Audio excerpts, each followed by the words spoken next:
સ્વામિનારાયણ ધર્માદા મામલો આખરે કોર્ટમાં પહોંચ્યો છે ત્યારે આ લડત આખરે સિદ્ધાંત પક્ષને કોર્ટમાંથી રાહત મળી છે અને હવે સાથે સાથે ચેરિટી ટ્રસ્ટ દ્વારા ધર્માદો સ્વીકારવા માટેનો હુકમ ફરવામાં આવ્યો છે।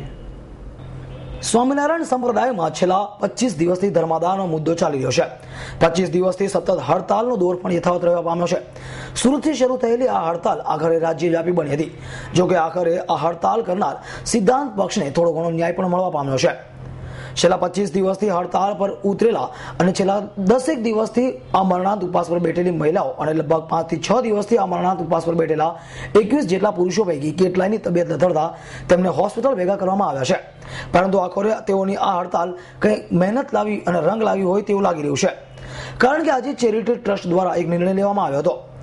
જો કે આ મામલો હાલ તો કોર્ટમાં પહોંચ્યો હતો, પરંતુ કોર્ટમાં સિદ્ધાંત પક્ષને 15મી તારીખ આપવામાં આવી હતી, જેને 7 દિવસનો સમય પણ આપવામાં આવ્યો હતો। ત્યારે સુરત ખાતેની ચેરિટી ટેબલ ટ્રસ્ટ દ્વારા આખરે ધર્માદો સ્વીકારવાના મુદ્દે ઓર્ડર કરવામાં આવ્યો છે। જો કે સાંજના સમયે ઓર્ડર થતા સ્વામિનારાયણના હરિભક્તોમાં ખુશીનો માહોલ જોવા મળ્યો હતો।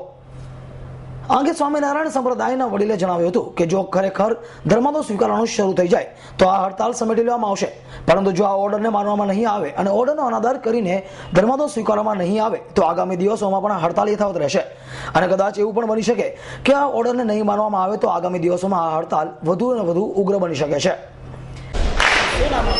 મારું નામ મગનભાઈ।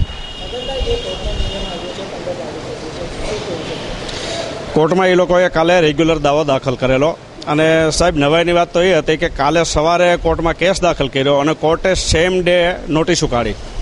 નોટિસો થોડી બજી હતી, થોડી નહોતી બજી, છતાંય અમારા વકીલો હાજર થયા અને દલીલો થઈ। એના વકીલે પણ દલીલ કરી અને કોર્ટને એવું લાગ્યું કે ખરેખર આપણે સાચા છીએ અને ન્યાયને પાત્ર છે, એટલે આપણને કોર્ટે સ્ટે એ લોકોને સ્ટે નહીં આપ્યો અને આપણને 15 તારીખની મુદત આપી છે।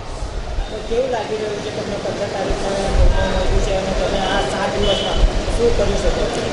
7 દિવસમાં તો અમને આશા એવી છે કે કદાચ સરકારે આમાં હવે ઇન્વોલ્વ થઈ છે, એટલે સરકાર અમને મદદ કરશે અને કદાચ વધીને 2-3 દિવસમાં અમને આની આશા છે કે હરિકૃષ્ણ મહારાજ અમને કંઈક પણ એનું ફળ અપાવશે। આજે કંઈક ભક્તિ કરી છે એનું ફળ તો અપાવશે જ। Bureau report S9 news, Surat.